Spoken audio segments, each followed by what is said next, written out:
दोस्तों नमस्कार। आज के भारत की राजनीति बेहद दिलचस्प ही नहीं बल्कि निर्णायक मोड़ पर पहुंच चुकी है। एक तरफ ऐसा सत्ता तंत्र है जिसने इस देश के नागरिकों को, जिसने इस देश की संवैधानिक संस्थाओं को, यहां तक कि संसद और संविधान को भी बेहद डाइल्यूट कर दिया है, बहुत कमजोर कर दिया है। नागरिकता बोध धीरे धीरे कमजोर होता जा रहा है। लोगों के महंगाई, बेरोजगारी, भ्रष्टाचार और गरिमापूर्ण जीवन के सवाल, अभिव्यक्ति की आज़ादी के सवाल अब वो उठाने में उतने सक्षम नहीं हैं, क्योंकि जो डर और नफरत का वातावरण पैदा किया गया है, चाहे वो महिला पहलवान हो या मणिपुर जो आज जल रहा है उसमें नग्न परेड कराई गई उन औरतों के साथ सामूहिक बलात्कार की घटनाएं हों, नरसंहार हो, गुजरात के पुराने दंगे हों, मुजफ्फरनगर और दिल्ली के दंगे हों, भारत की पहचान अब इस विभाजनकारी राजनीति के जरिए दुनिया में हो रही है। लेकिन नरेंद्र मोदी हैं कि जब वो ऑस्ट्रेलिया से लेकर के और अमेरिका तक पहुंचते हैं तो भारत को मदर ऑफ डेमोक्रेसी कहते हैं। लेकिन उसी ब्रिटिश पार्लियामेंट में, उसी यूरोपियन यूनियन में, मणिपुर की संसद में बहस होती है, लेकिन भारत की संसद में यह सवाल बहस के लिए जरूरी नहीं समझा जाता। उसे हंगामे में बाहर का रास्ता दिखा दिया जाता है। समूचे विपक्ष को कमजोर ही नहीं बल्कि उसको खत्म करने की पूरी साजिश की जा रही है। कांग्रेस के लिए तो कहा ही गया था कि कांग्रेस मुक्त भारत बनाया जा रहा है। वो बात अलग है कि कांग्रेस के तमाम ऐसे लीडरान जिन्हें ईडी, सीबीआई और इनकम टैक्स के छापों के जरिए डराया गया था, वो अब भारतीय जनता पार्टी में शोभायमान हैं। नरेंद्र मोदी ने कांग्रेस युक्त भाजपा का निर्माण कर लिया है। लेकिन दूसरी तरफ एक ऐसा व्यक्ति है जो पिछले 2 दशकों से भारत की राजनीति में सक्रिय ही नहीं है बल्कि बुनियादी मुद्दों पर, बुनियादी सवालों पर लगातार संघर्ष करते आया है। वो उस विरासत से है जिसने इस देश में 3 प्रधानमंत्री ही नहीं दिए बल्कि 2 प्रधानमंत्रियों को शहीद होते हुए भी देखा, इस देश पर बलिदान भी किया। उस विरासत से आने वाले राहुल गांधी, जिनके बारे में विपक्ष कहता है कि चांदी की चम्मच लेकर के पैदा हुए, जिनके पास ये अवसर था कि वो यूपीए 1 के समय या यूपीए 2 के समय इस देश के प्रधानमंत्री हो सकते थे, लेकिन राहुल गांधी ने मंत्री होना न चुन करके चुना इस देश के पार्लियामेंट में उन बुनियादी सवालों को उठाने के लिए। भट्टा परसौल से लेकर के और अमेठी के उन स्थानों को चुना जहां पर वो आम जनमानस से, इस देश के नागरिकों से बुनियादी मुद्दों पर संवाद करते थे, उनसे सीख रहे थे। भारत की संसदीय परंपरा को बेहद मजबूत ही नहीं बल्कि उसको सम्मानित भी कर रहे थे। और इस देश का जो भी लोकतंत्र है, जो भी संसद की अपनी परंपरा है, जाहिर तौर पर एक विरासत भी है और एक लंबा उसको भविष्य भी तय करना है। और जब जब भी हम भारत की संसद की बात करेंगे तो उसमें कुछ ऐसे नामों का जिक्र होगा, चाहे उसमें जवाहरलाल नेहरू के बरक्स डॉक्टर लोहिया हो या इंदिरा गांधी के सामने जयप्रकाश नारायण हो, अटल बिहारी वाजपेयी हो, लाल कृष्ण आडवाणी हो, और उस पूरे फेहरिस्त में आप चले जाइए डॉक्टर मनमोहन सिंह के सामने सुषमा स्वराज हो। एक ऐसी संसदीय परंपरा जिसमें जब सामाजिक न्याय की राजनीति के छत्रप बोलते थे, लालू प्रसाद यादव से लेकर के मुलायम सिंह यादव, नीतीश कुमार, जॉर्ज फर्नांडिस, शरद पवार, ये तमाम लोग, आज के तारीख में ममता बनर्जी या उनकी महुआ मोइत्रा, जे जब पार्लियामेंट में बोलते हैं तो पूरा देश खामोश होकर के उनको सुनता है। और उस पार्लियामेंट की ही खूबसूरती नहीं है, बल्कि इस देश के विभिन्न प्रांतों के विधानसभाओं की भी यह खूबसूरती रही है। मध्य प्रदेश, उत्तर प्रदेश, राजस्थान से लेकर के और नॉर्थ ईस्ट के अरुणाचल प्रदेश तक, दक्षिण में केरल से लेकर के और पश्चिम में गुजरात तक, जहां की विधानसभाएं लेफ्ट पार्टीज के विधायकों से, जनता दल और तमाम राजनीतिक दलों, जो वहां के अपने प्रांतीय राजनीतिक दल थे, वो चाहे आंध्र प्रदेश में जगन मोहन रेड्डी हो या उड़ीसा में नवीन पटनायक, बंगाल की लेफ्ट पार्टीज का एक अनूठा इतिहास, केरल में लेफ्ट पार्टी का एक अनूठा इतिहास, जिसमें कई बड़े नाम। लेकिन आज की तारीख में जहां संसदीय परंपरा और विधानसभाओं की परंपरा को लगभग खिलवाड़ बना दिया गया है, जहां बहसें नहीं होती, जहां संवाद नहीं होता, जनता के प्रति, नागरिकों के प्रति, मतदाताओं के प्रति इस पूरे सत्ता तंत्र का कोई उत्तरदायित्व नहीं, जहां विपक्ष की आवाज को खामोश कर दिया जाता है। राहुल गांधी ने आरोप लगाया, और यह सच है, कि उनके माइक को पार्लियामेंट में बंद कर दिया गया जब उन्होंने अडानी और नरेंद्र मोदी के रिश्तों पर सवाल पूछा। तो लोकसभा अध्यक्ष ने उनको टोक दिया, मल्लिकार्जुन खड़गे को खामोश कर दिया गया। ऐसे ही उन तमाम विपक्ष के नेताओं को भी, जो सत्ता पक्ष पर सवाल करते हैं, कटाक्ष करते हैं, उनकी नीतियों को प्रश्नांकित करते हैं, यह विपक्ष का दायित्व है और यही संसदीय परंपरा का असली मतलब है। लेकिन उनकी आवाजों को खामोश कर दिया गया। तब राहुल गांधी ने वो रास्ता निकाला कि अगर संसद को खामोश कर दिया गया है तो फिर हमें सड़क पर उतरना होगा। डॉक्टर राम मनोहर लोहिया दूसरे ढंग से बात करते थे। वो कहते थे कि अगर सड़कें सूनी हो जाएंगी तो संसद आवारा हो जाएगी, और जहां संसद ही आवारा हो गई हो, जिसमें विपक्ष को बोलने न दिया जा रहा, अराजक हो गई हो, मैं आवारा से ज्यादा अराजक कहना पसंद करूंगा, तब सड़कों को गुलजार करना, सड़कों पर चले जाना, लोगों के बीच जाकर के संवाद करना, यही इस लोकतंत्र को मजबूत करेगा। यह काम राहुल गांधी ने करके दिखाया पिछले दिनों, जब उन्होंने भारत जोड़ो यात्रा की। समूचे देश ने और दुनिया के उन तमाम हिस्सों ने जो लगातार भारत के लोकतंत्र की सीढ़ियों को गिरते हुए देख रहे हैं, वो टकटकी लगा करके देख रहे थे कि एक भारत का राजनेता जो 4000 किलोमीटर पैदल चलते हुए इस देश को जोड़ रहा है, वो कन्याकुमारी से कश्मीर की यात्रा कर रहा है। उस व्यक्ति में कितना साहस है, कितना धैर्य है, मैं तो कहूंगा कि कितनी ममता और करुणा है। जिन लोगों को यह लगता है कि किसी व्यक्ति में ममता और करुणा होना किसी पुरुष में जैसे उसका दुर्गुण है, दुर्गुण नहीं, ये सद्गुण है। और भारत की राजनीति में किसी नेता का बौद्धिक होना, ममता और करुणामयी होना, संवेदनशील होना, ये उसका नेगेटिव एस्पेक्ट माना जाता है, उसका दुर्गुण माना जाता है। क्या हम इस तरह की राजनीति को पसंद करेंगे, इसको बर्दाश्त करेंगे?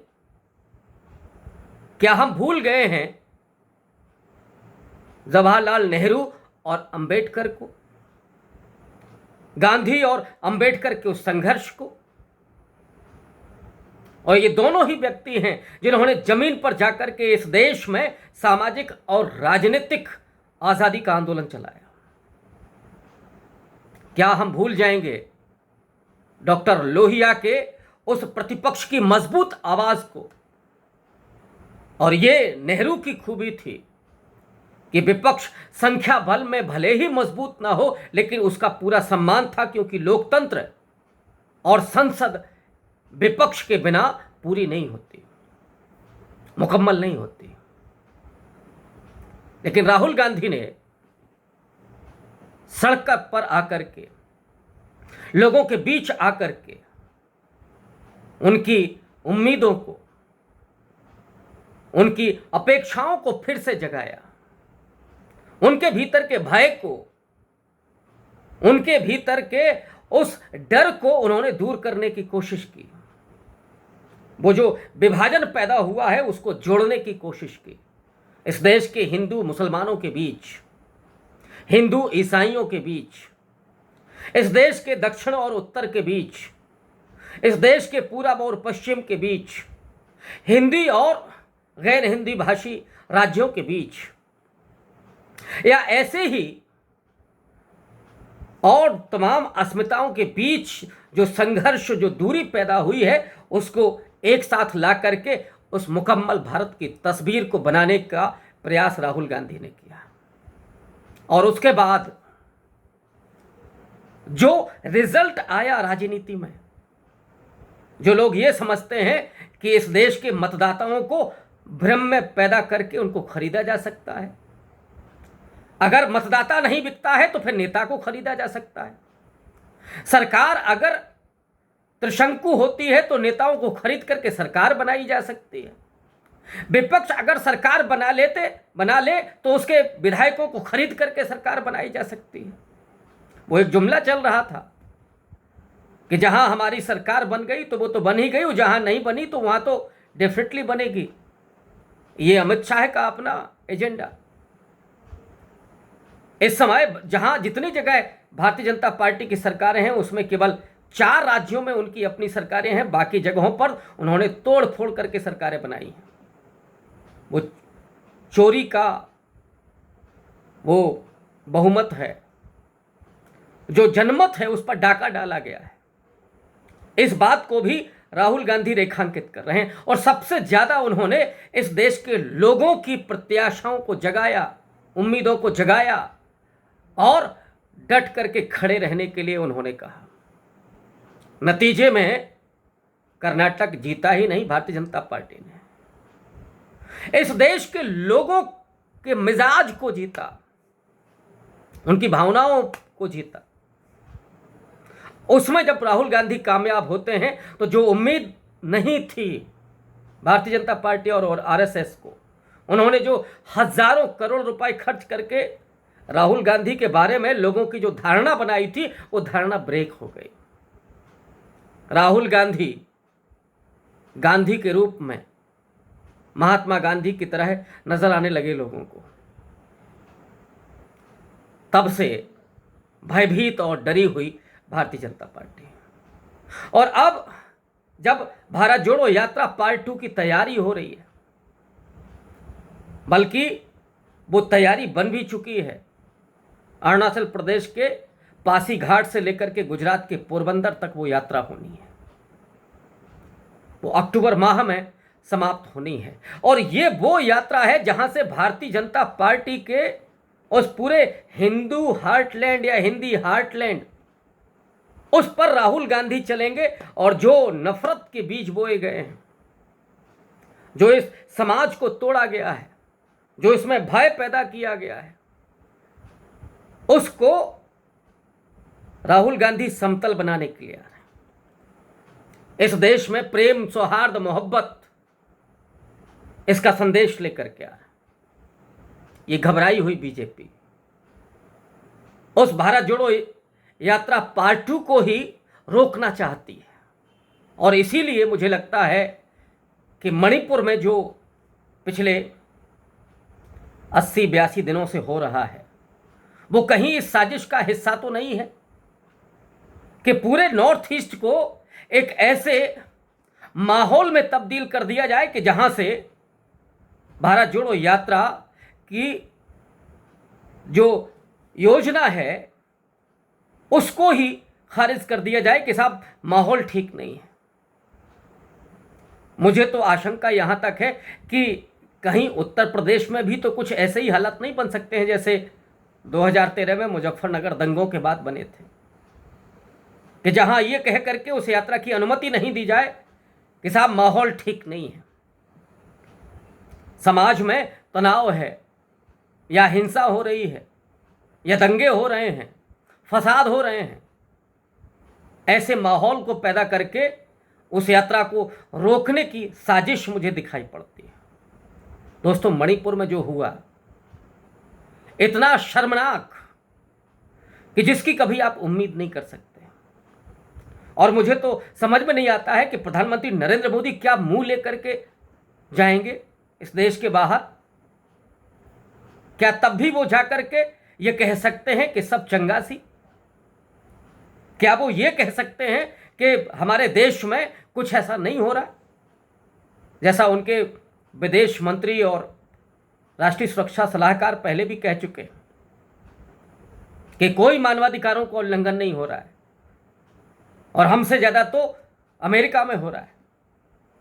क्या ये अब कह सकते हैं, या ये कह करके मणिपुर की इस हिंसा को और उन भारत माता के शक्ल में जिनको ये देश देखता है, उन महिलाओं की नग्न परेड और उनके सामूहिक बलात्कार को क्या बिसूरा जा सकता है? क्या आपको लाज नहीं आती? क्या आज आप ये कहने का माद्दा रखते हैं कि साहब इंडिया तो ईस्ट इंडिया कंपनी में भी था? सवाल मणिपुर का, लेकिन जवाब इंडिया से निकलेगा। कितना घबराए हुए हैं मोदी जी इंडिया अलायंस से, और एक लफ्ज नहीं बोला। यही राहुल गांधी जो मणिपुर में उस पूरे समुदाय के विश्वास को फिर से वापस लाने के लिए पहुंचे, उसका दुख दर्द बांटने के लिए पहुंचे, उन्होंने आज कहा कि उस मणिपुर में उस इंडिया को हम देखना चाहते हैं। इंडिया, मदर इंडिया, वहां प्रेम और भाईचारा हम चाहते हैं, और इसलिए मणिपुर में वो इंडिया अलायंस खड़ा है। और ये वही राहुल गांधी हैं। आप याद कीजिए 2012 को जब निर्भया केस हुआ था, पूरे देश में रोष था, लोग मोमबत्तियां लेकर के सड़कों पर उतर आए थे। तब प्रधानमंत्री मनमोहन सिंह मौन नहीं थे, जिन पर ये आरोप लगे थे। वो सामने आते हैं, उन्होंने कहा कि मेरी भी 3 बेटियां हैं, मैं उस दर्द को, मैं उस दुख को समझ सकता हूं, और हम सामूहिक प्रार्थना करें कि वो बेटी बचे। उन्होंने सिंगापुर भेजा उसको, लेकिन जान नहीं बची। तो जब वो लौट करके उस निर्भया की डेड बॉडी आती है, आज के प्रधानमंत्री की तरह नहीं, बल्कि सोनिया गांधी और डॉक्टर मनमोहन सिंह खुद पहुंचे हुए थे हवाई अड्डे पर। और उसके बाद जो हुआ वो तो इस देश ने बहुत बाद में जाना। राहुल गांधी ने निर्भया की मां को सहारा ही नहीं दिया, बल्कि उस मां ने कहा कि हमारे बेटे की अच्छी पढ़ाई लिखाई करवा दीजिए। राहुल गांधी ने उस निर्भया की मां के बेटे को पढ़ा करके पायलट बनाया, निर्भया का भाई पायलट बना। और उसके बाद ये खुलासा खुद निर्भया की मां ने किया था, और उन्होंने कहा था कि राहुल गांधी मेरे बेटे जैसे हैं। क्या आज मणिपुर की महिलाएं ये कह सकती हैं कि नरेंद्र मोदी हमारे प्रधानमंत्री हैं, नरेंद्र मोदी ने हमारी रक्षा की है, हमें बचाया है, या हमारे दुखों को दूर करने का प्रयास किया है? क्या ये वो महिलाएं कह सकती हैं? नहीं कह सकती हैं। राहुल गांधी इस देश में जो भी दुख दर्द, विभाजन, जो कड़वाहट, जो नफरत, उस सबको मिटाने के लिए आज खड़े हुए हैं। मैं जानता हूं, ये मेरा व्यक्तिगत विचार है कि राहुल गांधी इस देश में प्रधानमंत्री बनने के लिए नहीं आए हैं। राहुल गांधी का सपना इस देश की गद्दी पर विराजमान होना नहीं है।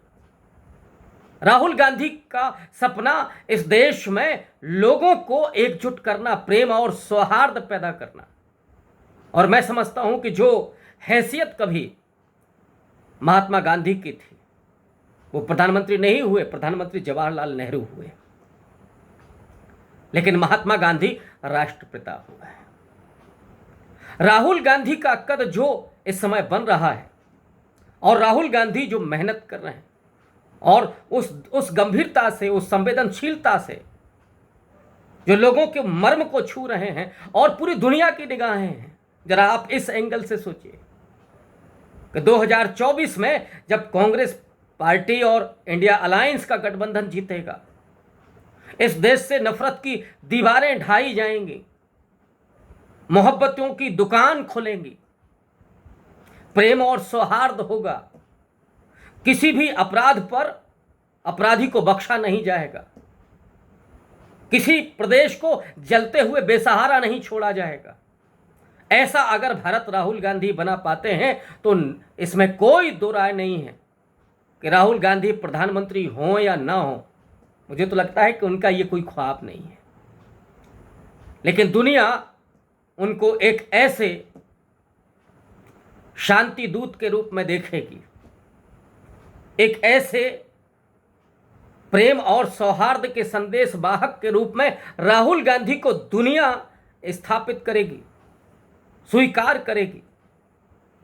और इसीलिए ये हो सकता है कि मेरा ये ख्वाब कुछ अतिशयोक्तिपूर्ण हो। राहुल गांधी आने वाले वक्त में हकदार होंगे शांति के नोबेल प्राइज के। हो सकता है कि मैं अधिक सोच रहा हूं, लेकिन मेरा ऐसा सोचना है, मेरा ऐसा मानना है, क्योंकि जो राहुल गांधी कर रहे हैं एक ऐसे वक्त में जहां पर सत्ता इतनी तानाशाह है और समाज इतना विभाजित, उसमें देश को जोड़ना इतना आसान है क्या?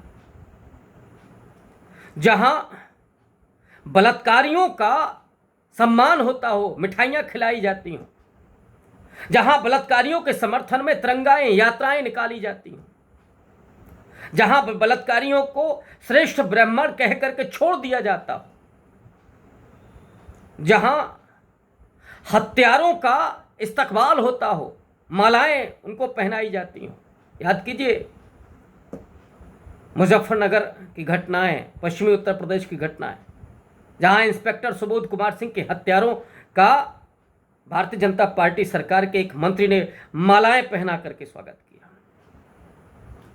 उस देश में क्या प्रेम और सौहार्द की बात करना इतना आसान है? और लोगों के बीच निर्भीक होकर के जाना, उन्हें गले से लगाना, बच्चों को कंधों पर बिठाना और दुनिया के बड़े से बड़े पटल पर बौद्धिक बहस करना,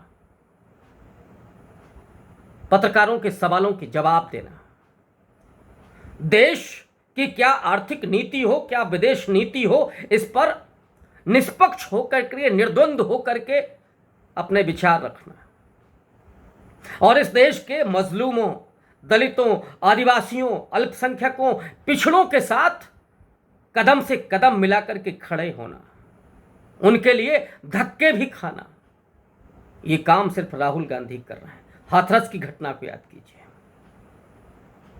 इसीलिए मैं कह रहा हूं कि राहुल गांधी प्रधानमंत्री होते हैं कि नहीं होते हैं, ये बहुत छोटी सी बात है।